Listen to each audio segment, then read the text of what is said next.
So good day everyone. So our topic for this day is about electric charge. So to explain the concept of electric charge, let's consider having a piece of silk and two glass rods over here and another piece of fur and two glass rods also over here. So we rub these two if we rub these two glass rods in the silk and tie it on a nylon and put them together at, uh, at a certain distance, not touching each other, we can we could see that these two glass rods would repel each other. And if we do the same with this two glass rod, we rub it with a fur and tie it on a nylon and put them close together, we can see that these two would also repel each other. But if we take from uh, one glass rod that we rub from the fur and one glass rod that we rub from the silk, we could see that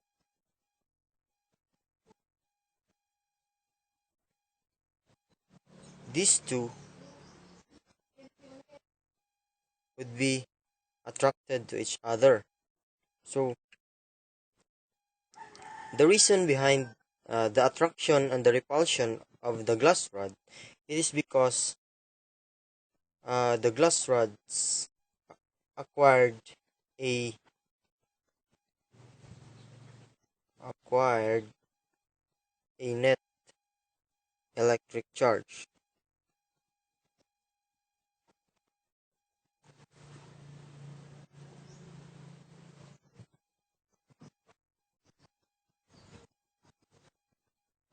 So when we rub these two glass rods in the silk and these two glass rods in the fur, the glass rods acquired a net electric charge. So that's the reason why these two glass rods would repel each other and these two glass rods would repel each other, and one glass rod from here and one glass rod from here would attract each other. So there are two kinds of electric charge. So the positive charge and the negative charge.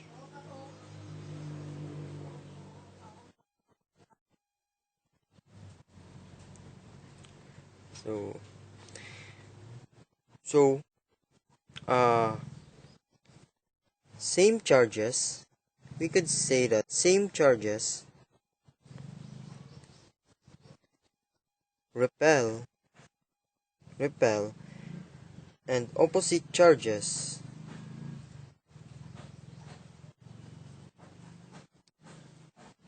would attract each other. So that's the reason why uh the two glass rods that we rub from the fur and the two glass rods that we rub from the silk repel each other, because they have the same charges. And when we get one glass rod from the one that we rub from the fur and the one that we rub from the silk, they attract each other because they are of the opposite charges. That's why they attract each other. So now let us look how these objects acquired a positive and a negative charge. So let us consider inside an atom. So inside an atom, we can see that there is a proton, electron, electron, and neutron.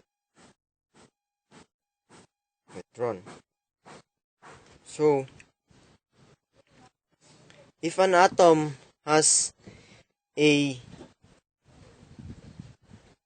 equal number of proton and electron is equal to the number of electron. So if an atom has a equal number of proton to the number of electron, we can say that the atom is a neutral atom. It is neutral or uncharged.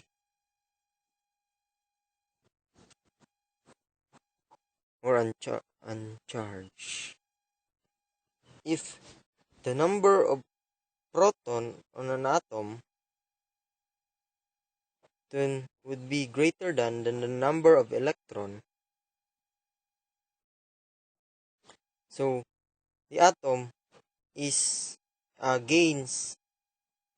So now is positively the atom is now positively charged. Positive charge. So and if the number of proton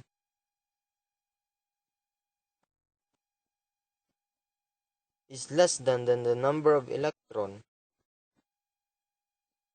so the atom is now negatively charged.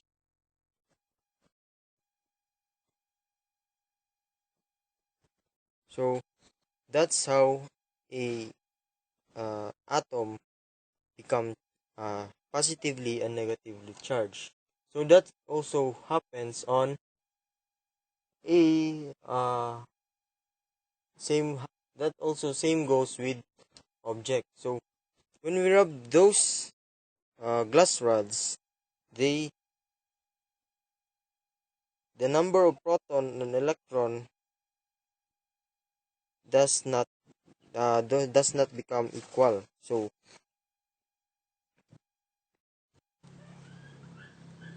So we can charge an object by either so we can charge an object by either adding negative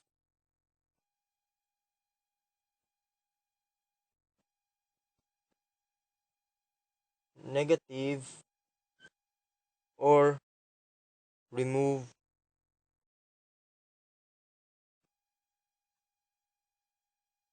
positive charges. Positive. Or we can add positive charges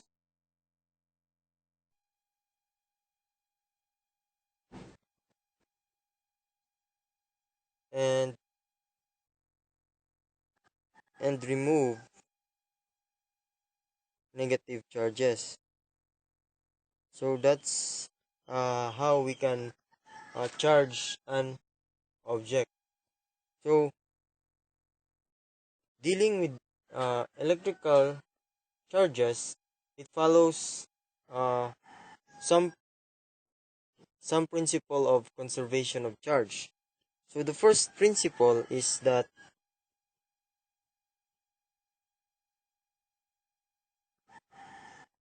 principle of charge. So first one is that the algebraic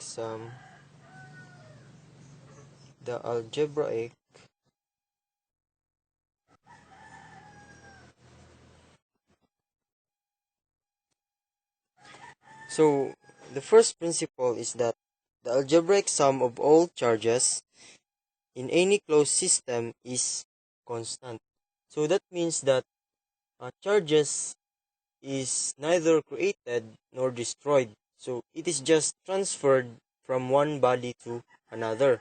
So the second one is the magnitude of charge of electron or proton is a natural unit of charge.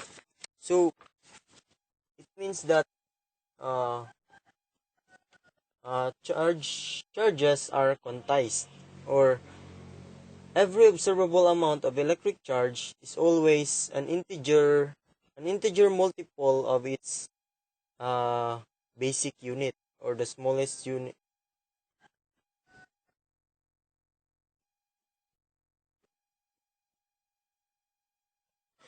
So now let's proceed to conductors and insulators.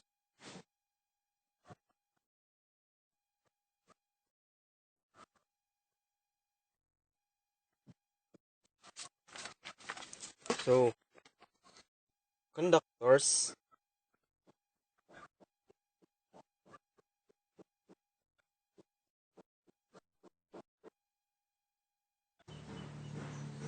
So conductors are those materials that permits electric charges to move easily from one region of the material to another. So uh,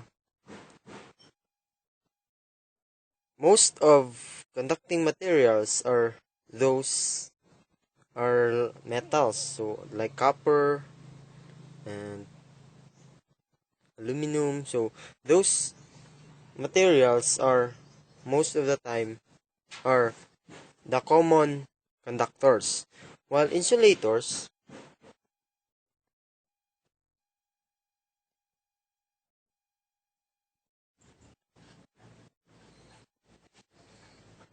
So now, while insulators do not permit easy movement of charges. So most one of the example of these are wood and the nylon that we use to hang our glass rod. So those objects are the common examples of an insulators. So now let's proceed to charging by induction.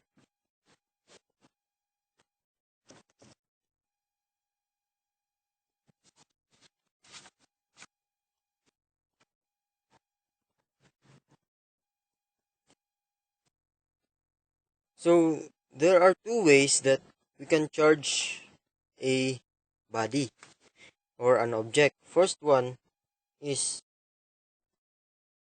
uh,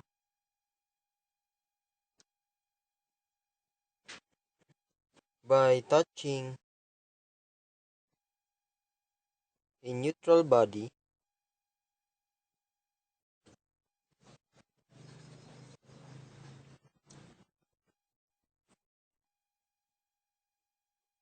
by a charged body.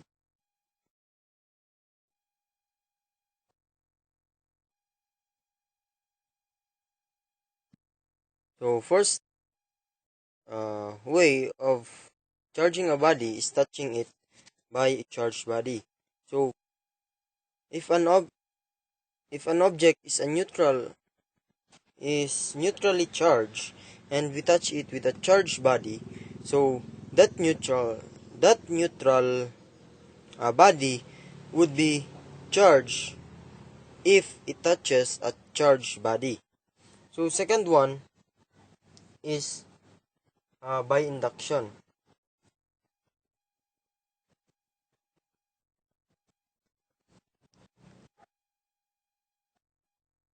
So by induction, it means that giving a body a charge of opposite sign, a charge of opposite sign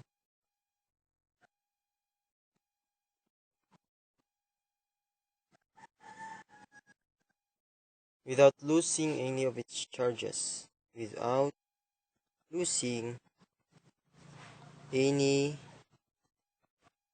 of its charges.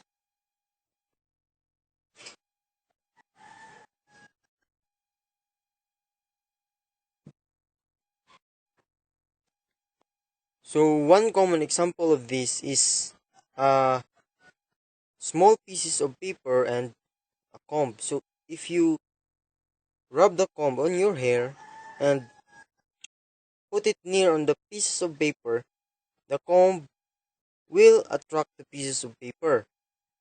So even though the pieces of paper are of neutral charge, so you have given the pieces of paper an opposite sign of charge without losing any of its charges.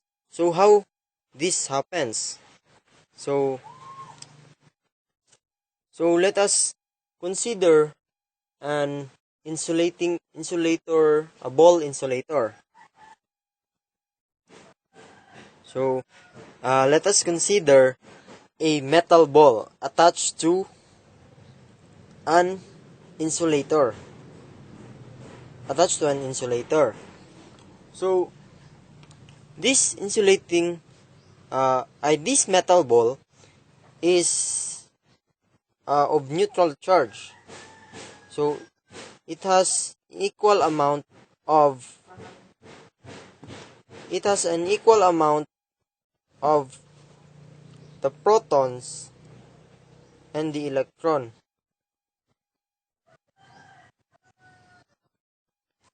So so so, so if we put near it a charged glass rod, so let's say this glass rod is negatively charged. So that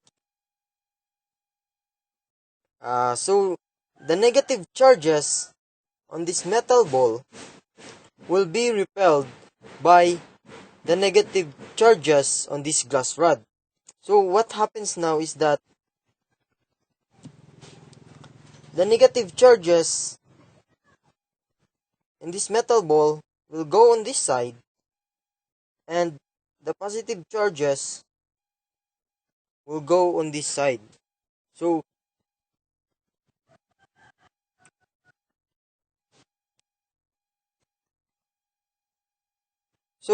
the ball now gains a charge of opposite sign without uh, losing any of its charges. So there are still the same number of positive charges and negative charges, but there is now attraction between the metal ball and the glass rod.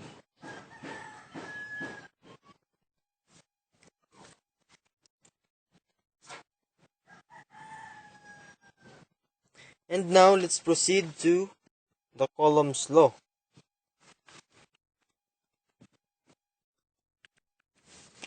Coulomb's law.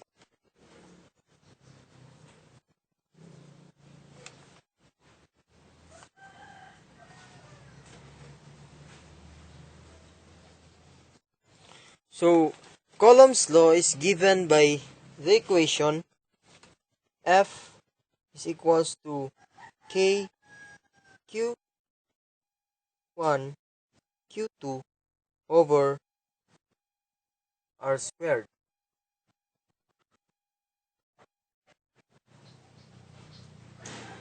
So Coulomb's law is used to determine uh, the force between force of attraction or repulsion between the two charges. So Coulomb's law can also be stated as that uh, the magnitude of the electric force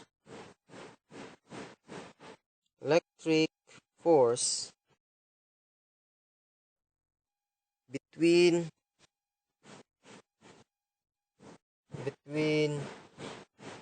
two point charges is directly proportional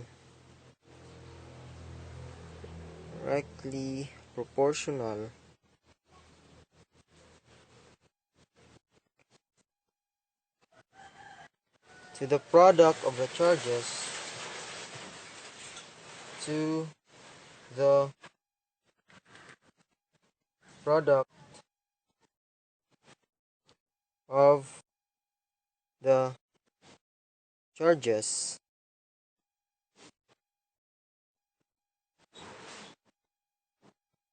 and inversely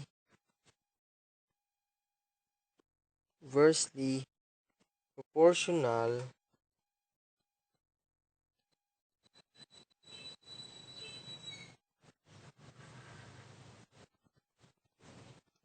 to the square of the distance, to the square of the distance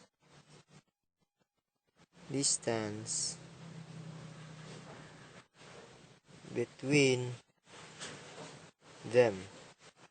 So that is how Coulomb's law defined. So back to our equation. So from this formula, so we can see that this is just between 2-point charges. It is between 2-point charges, and the 1 over r squared in this formula means that if we double the distance, the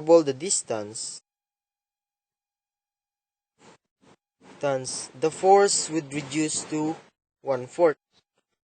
Force F, the force reduces to 1/4. And if the distance is half, or distance is half,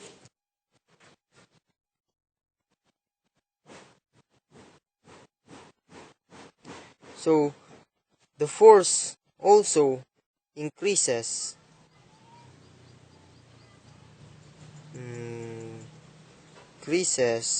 4 times.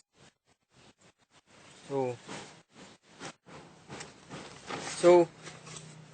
the force also, F, also varies or depends on the quantity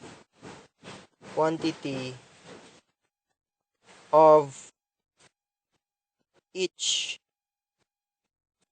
point charges, or each charges.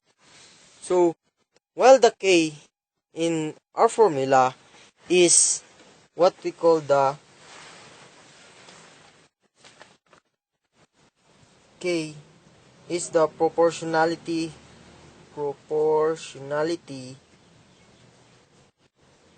constant.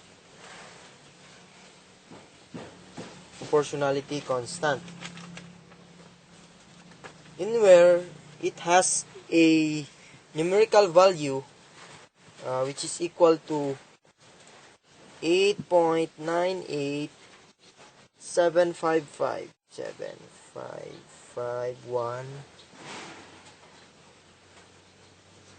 times 10 to the power of 9 Newton that meter squared per Coulomb squared, or approximately the most common value that we use in solving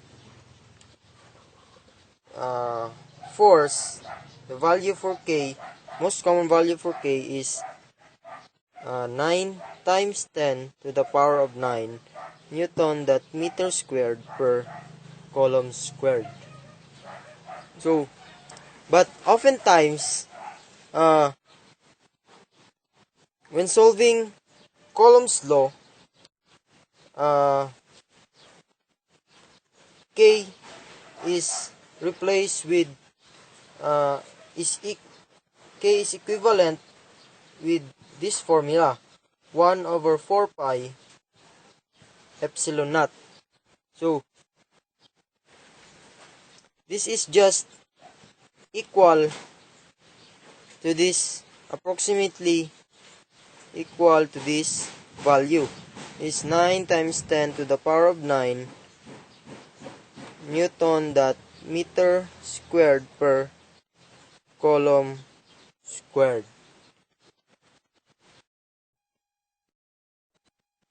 So now let's proceed to next topic, electric field.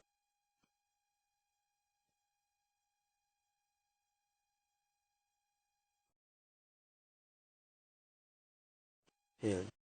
So let's have two charged bodies.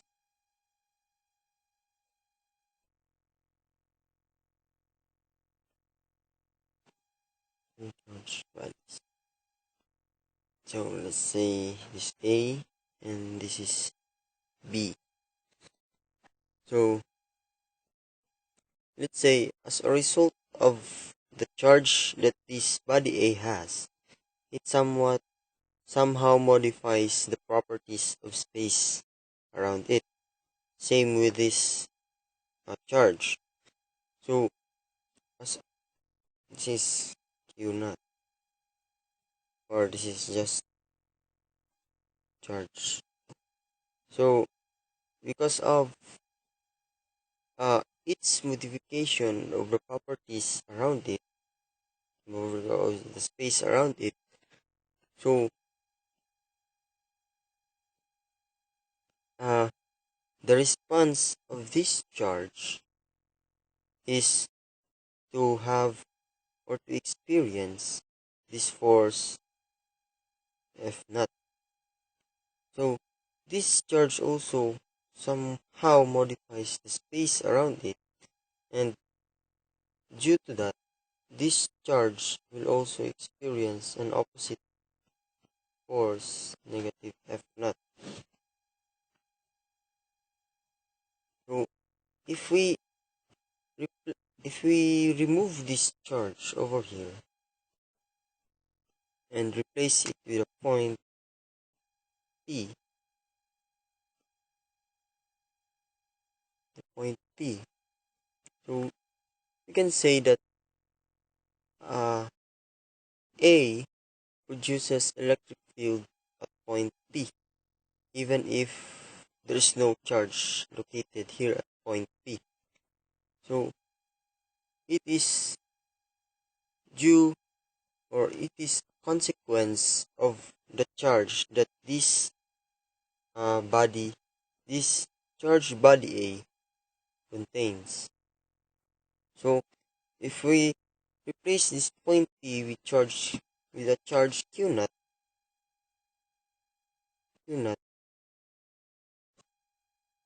so this charge Q naught will now experience a force F naught due to the electric field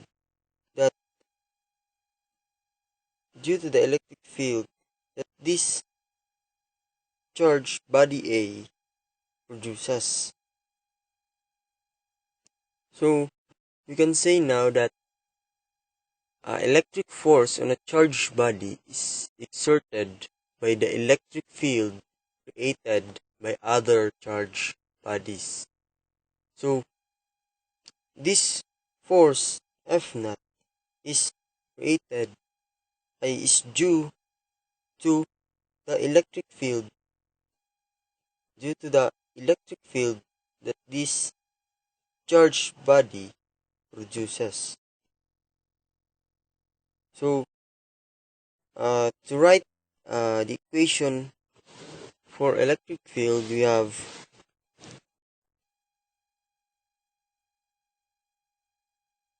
E is equals, or electric field is equals to F naught over Q naught, or F force over the charge. So we can electric field or force is a vector quantity. So electric field, you can say that electric field is also a vector quantity. So to write this equation in terms of Coulomb's law, we have now an equation of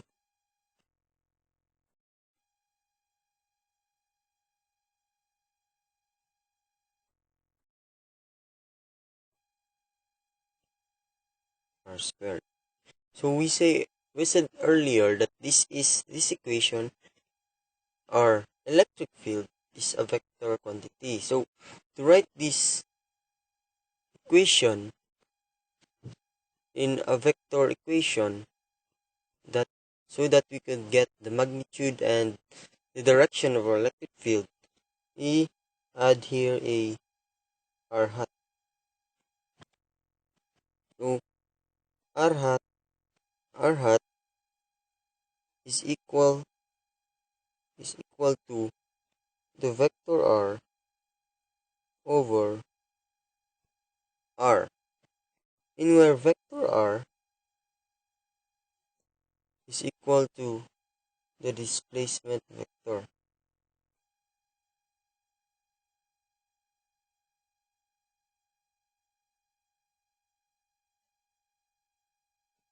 Displacement vector. While r is the distance between 2 point charges. So distance between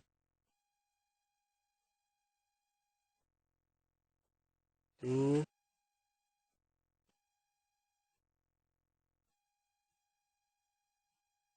point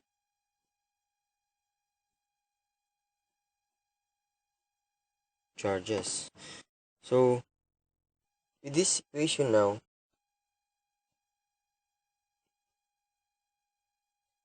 we can now get the magnitude and the direction of our electric field. So we'll have an example of solving our electric field later on.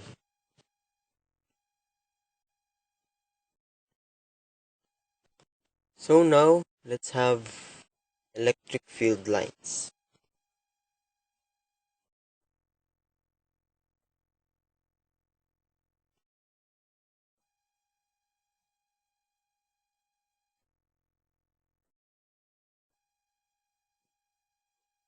So electric field lines. So electric field lines, as stated from the book, is an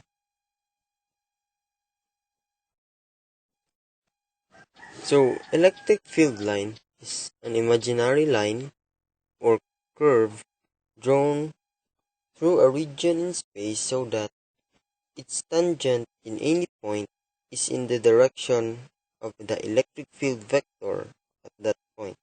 So electric field is just an imaginary line. So it's just an imaginary line. So we can say that electric field lines never intersect. So we can have electric field line of different charges. So for positive charge, its electric field lines are going out.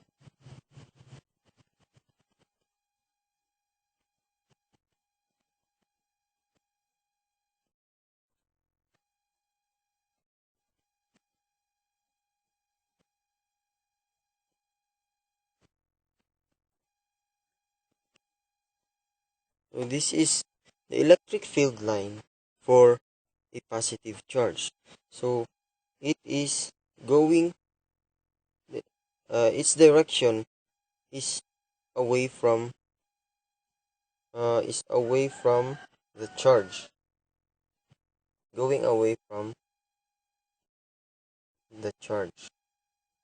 So And this electric field line are of the same distance within each other, which means that they have of the same magnitude. So for two positive or for same charges, it's either positive or negative. So we said that electric field line never intersect. So the electric field lines will not intersect each other. So it will become more like this.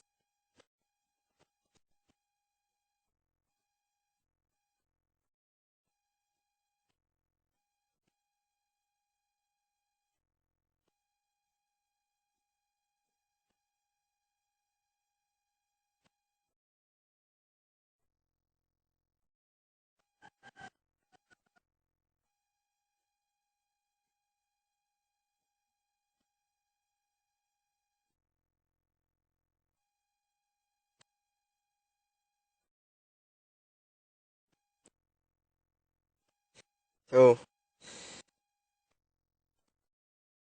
our electric field line for two same charges would look like this one.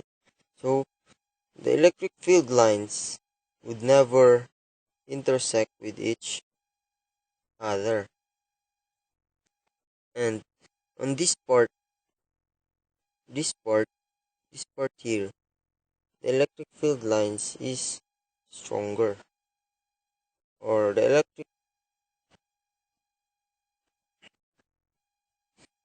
so for now let's have four opposite charges.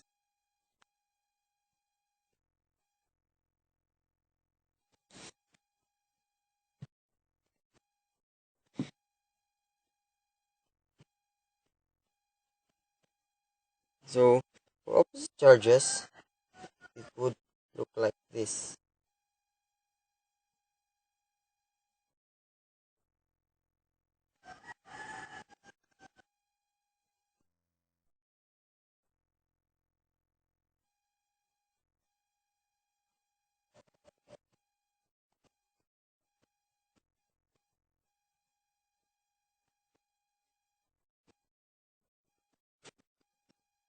So they would connect with each other. So we can see that the direction of the electric field lines is from positive to negative, because as we stated earlier that the positive charges is going away,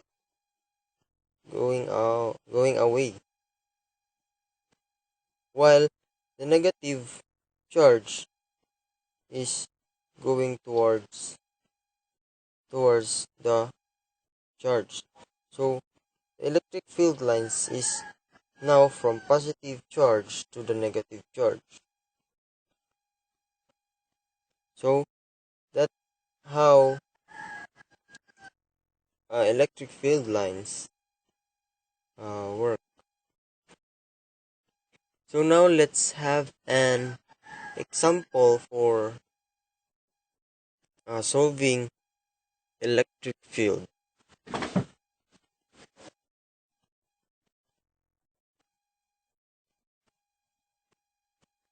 So let's now have an example on how to solve electric field.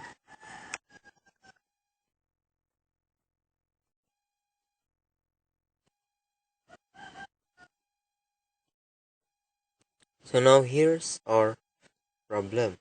So a point charge Q equal to negative 8 nanocoulomb is located at the region. Find the electric field vector at the field point x equals 1.2 meter and y negative 1.6 meter.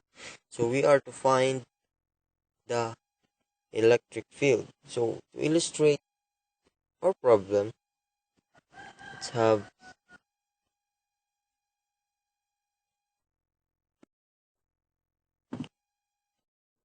located here is Q.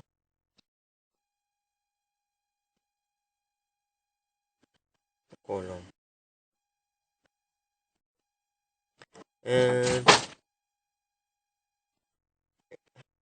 x is equal to 1.2 meter and y to 1.6 meter. So our point, so we are to find the electric field on this area, in this particular point. So we can say that our r hat is pointing towards that direction.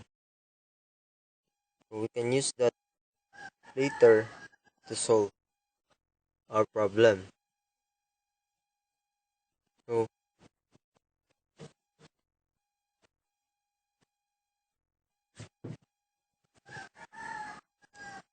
from our equation, electric field is equals to 1 over 4 pi epsilon naught q over r squared r hat. So first, we need to get the value of r hat. So r hat, as we discussed earlier, is vector r over r. So first, we get r, or the distance of two charges, or from 2-point charges. So the distance here to here. So just a right triangle. So we could use the Pythagorean theorem. So we have r is equal to square root of x squared plus y squared plus the square root of 1.2 plus 1.6 squared. So we have now a value of 2.0 meter. So our r is 2.0 meter. 2.0 meter. So next we'll get the r hat. Vector r.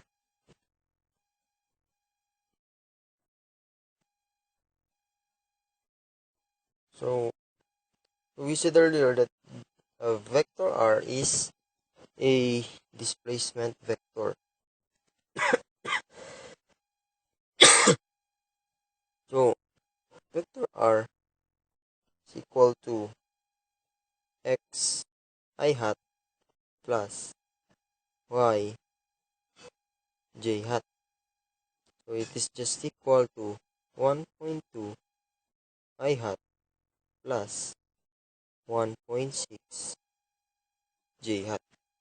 So put it here, 1.2 I hat plus 1.6 j hat.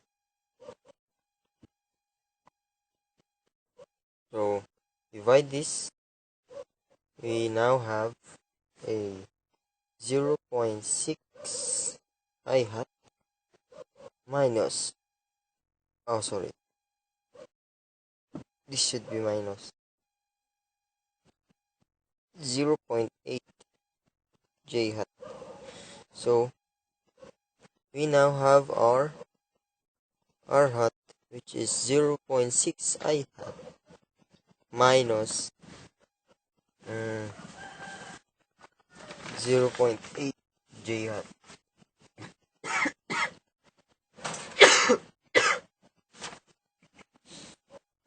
Now we substitute it to our equation.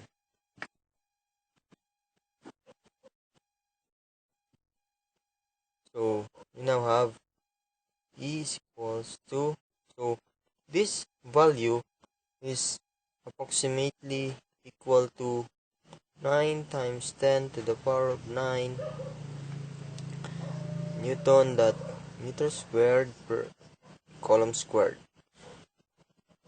multiplied by our charge Q, which is negative 8 nanocoulomb.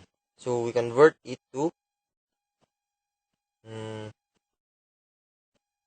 coulomb for us to have an answer in coulomb. So nano is 9. 8 times 10 to the power of negative 9 over r squared, our distance. So we have our r, this is our r, so 2 meter squared. So multiply by our r hat, our vector quantity, which is 0.6 I hat minus 0.8 J hat. So if we use the calculator, we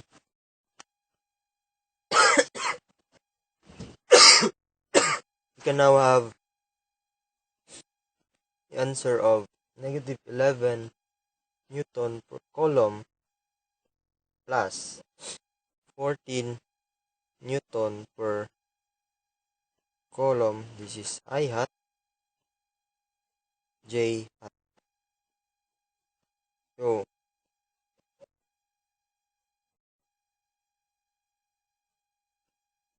So we now have the magnitude and the direction of our electric field at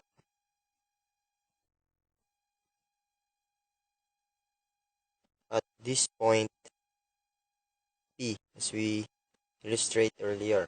So we have negative 11 Newton per coulomb I hat and plus 14 Newton per coulomb J hat.